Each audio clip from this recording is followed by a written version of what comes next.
magic of public speaking takes you to the top, no more dreaming. Makes you a world-class speaker. Welcome, everybody, to the Communication Lecture Series. I am your host, Adam Banks, and thank you for listening to another episode. You can find us on Facebook at facebook.com/communication lecture series. There, I post PowerPoints of the presentation over what I lecture. So you can look through that. I post videos, I post charts, graphs, drawings, all kinds of things that will help you in the communication discipline.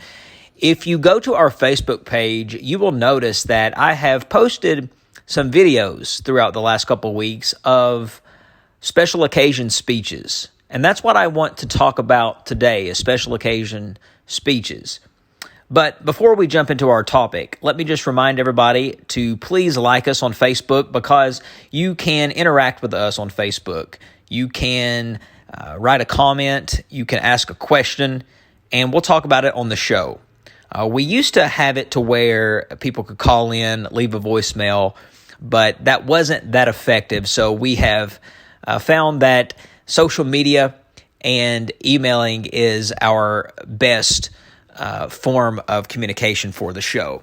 So speaking of form of communication for the show, we do have an email to address and an email to get to.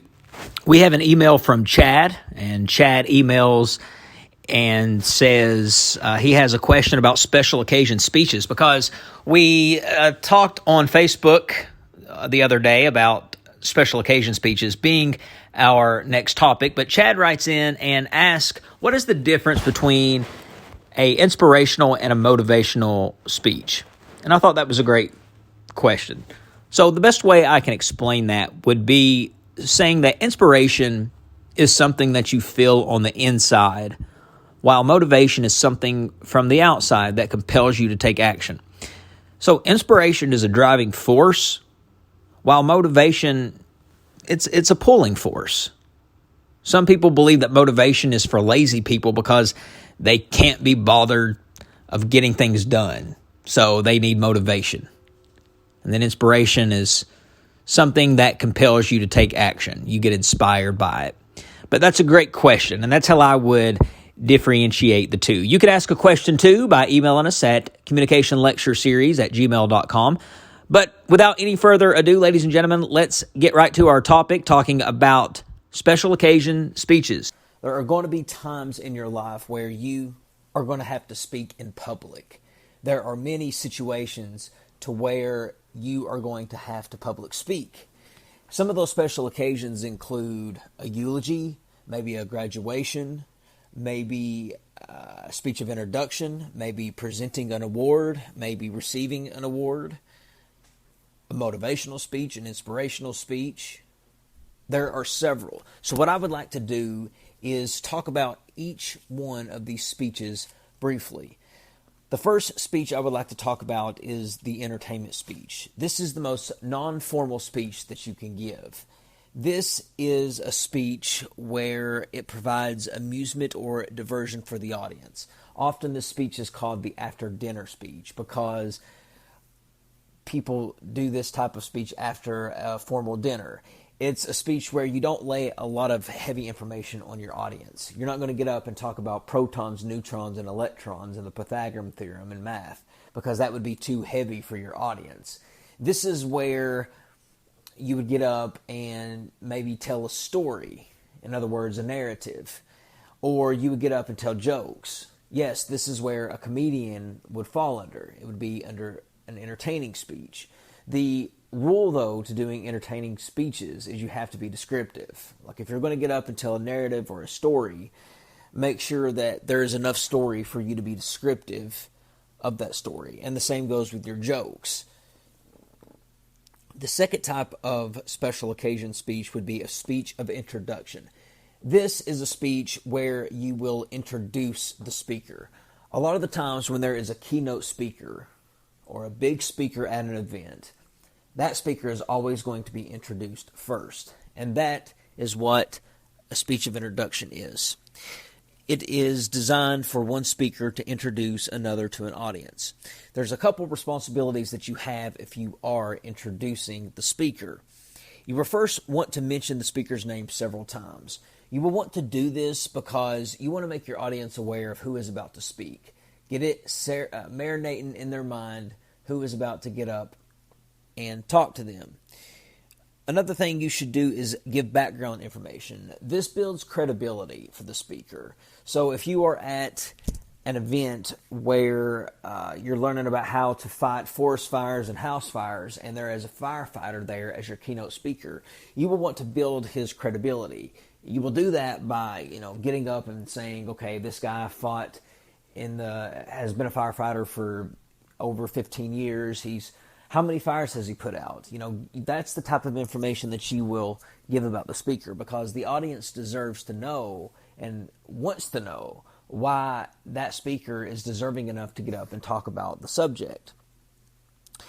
The other thing you want to do is interview the speaker in advance, and you will want to do this for a couple of reasons. One is you will want to verify the name and pronunciation of the speaker.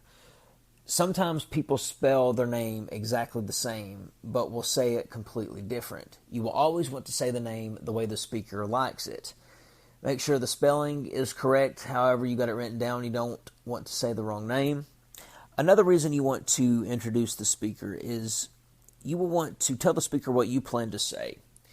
And the reason you want to do this is, how terrible would it be if you got up to introduce the speaker and you gave the same icebreaker that he was going to give, or you gave the same joke that he was going to deliver? Could you imagine how embarrassing that would be for the speaker to sit back there and be like, oh no, he just stole my joke? So to avoid that from happening, give a brief overview of what you're going to say when you introduce him, and get a brief overview of his speech. That way you make sure that you cover all bases. It is your job to set the proper tone when you introduce a speaker. If it's a serious speech, be serious. If it's a funny speech, you can be comical yourself and tell a few jokes if you want. Keep it short. Remember, you are not the speaker. You are just the one introducing the speaker. Do not make the speaker regret that they chose you to introduce them. You will also want to avoid exaggerations. For instance, don't get up there and say, this guy is the funniest guy on the planet. He will have you rolling out of your chair. Don't say something like that, because what that does is put pressure on your speaker to feel like that he has to live up to that. It's okay to give your opinion of what you think of him, but don't tell the audience to expect something. It's just too much pressure on the speaker. The next type of speech to talk about, the next type of special occasion speech, would be a speech of presentation. This is when you are about to give out an award. You are about to present an award. The speech of presentation should include the following elements: background information about the award. Talk about the award. Talk about the history of the award, where it came from. Number 2, the criteria used for selecting the recipient. Talk about how come the recipient is receiving it. What is the criteria for this person to receive this award? And third and lastly, the achievement of the recipient. The achievements of the recipient, meaning you will want to talk about what the speaker has done, why they are deserving. Sometimes during a award ceremony, you will wait to the very last minute to introduce the award, to build suspicion, to gain interest, and you will wait to the last minute. Other situations, you will present an award because everyone in the room already knows who won it, so there's no surprise. If you have that case, you can talk about the achievements of the recipient. If not, you just announce the recipient's name and they come up and accept the award. Which brings us to our next special occasion speech, the acceptance speech. There's a couple things you want to do while accepting a speech. Number 1, thank those who played a part in achieving your honor. Number 2, thank the organization giving you the award and recognize the work it is doing. And number 3, be brief.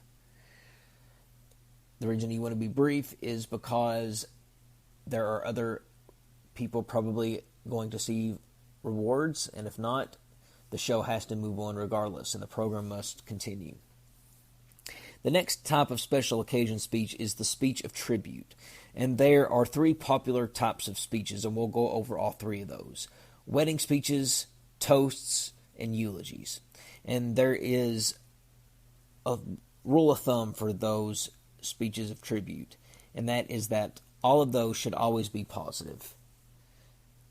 Those speeches are designed to convey gratitude, respect, and admiration. So let's go over those speeches. We'll start with the wedding speeches. If you are going to give a wedding speech, you will want to focus on the couple. Remember, it is not a speech about you, and it's a speech about the couple. And sometimes it's easy to veer off while giving a speech and to start talking about other people. But remember to always resort back to the couple. It's about them. Be brief, but not too brief. You want to get up and prepare something longer than 30 seconds to a minute, because you want the couple to know that they were actually interesting enough and worth enough to prepare a longer speech. 3, don't say anything that could embarrass anyone in the room. Don't bring up ex-boyfriends. Don't bring ex-girlfriends.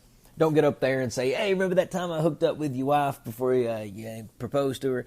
Don't get up and say that, because you got to remember who's there at those weddings. It's people's parents. It's their grandparents, sometimes their children, family, friends.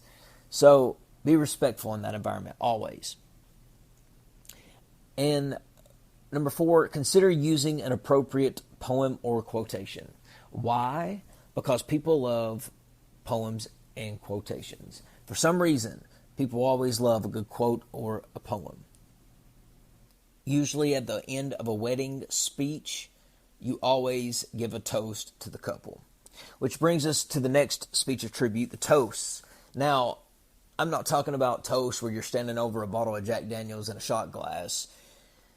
This is the more formal toast. These situations could happen at retirement ceremonies, banquets, celebrations like anniversaries or birthdays, places like that. When giving a toast, you always want to strive for sincerity and warmth. Don't read a toast. It's okay to have a note card if you want to have bullet points, but if you're going to give a toast, you don't want to read ever. And usually you give toast with no paper at all. It should come from the heart. If anything, memorized. Avoid all forms of teasing. You might have a certain banter or jokes that you get away with one of your friends, and only you two really kind of know how to take each other. Well, you got to keep in mind that not everybody in the room might, understand your relationship. So you might say something and that could really irritate or rub someone else in the room the wrong way, or it might make them feel uncomfortable. So avoid all forms of teasing just to avoid anything like that. And finally, the eulogy. Eulogy is a speech of praise for a friend, relative, or colleague who has died. A eulogy should focus on the person's good deeds. Obviously, you don't want to get up there and talk about all the bad things a person did in their life. And you want to get up and you want to talk about how this person enriched their lives. Talk about the inspirations and the lessons that we drew from them when they were alive, and what kind of legacy did they leave behind. Your words are so powerful during a eulogy. It is such an honor to give one, because you are there to speak on behalf of someone who can no longer speak. And you have been given that honor to speak to the family and to the friends, and it is your job to comfort the family kind of in the eulogy. Okay, on to the next special occasion speech, an inspirational speech. An inspirational speech has a goal, and that goal is to stir positive emotions to help the people feel excited, uplifted, and encouragement. And finally, the last type of speech is a commencement speech, and that is a speech that you give at a graduation. That can be considered or also known as a motivational speech, because that is basically all you are doing during a commencement speech, is motivating your audience. All right, ladies and gentlemen, I want to thank you for listening to another episode of the Communication Lecture Series. I'm your host, Adam Banks. We'll see you in the next episode. And you will see in the magic of public speaking.